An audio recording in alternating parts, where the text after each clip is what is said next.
So, listen, what we're hoping to achieve with you today is to look at practical approaches for accountants, advisors, and CFOs looking at valuing their SME businesses here in Ireland. Um, and you can spend weeks and months training on how to value businesses, and a lot of the, say, we call it the more theoretical and the more complex valuation methods. Like there's weeks and months that can be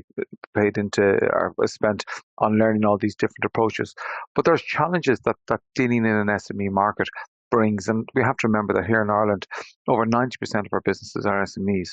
Nearly 70%, certainly high 60s of our employed people work in SMEs. And notwithstanding that,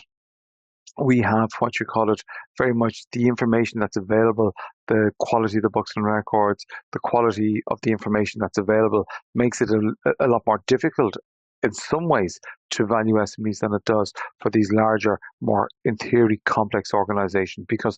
when valuing an SME, particularly in doing it in the absence of the transactions, we're working on data. There might not be a significant amount of data available, and also it's relying very heavily on the judgment of the valuer who's been engaged. And certainly when it comes down to cases where you're going to end up giving evidence in court, whether it's a family law, shareholders dispute,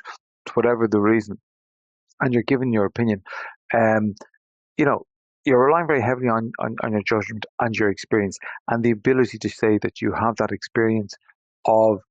buying and selling businesses, of valuing businesses, and underline why yours is a reasonable judgment plays a very significant part of it because of that absence of data in the smaller entities.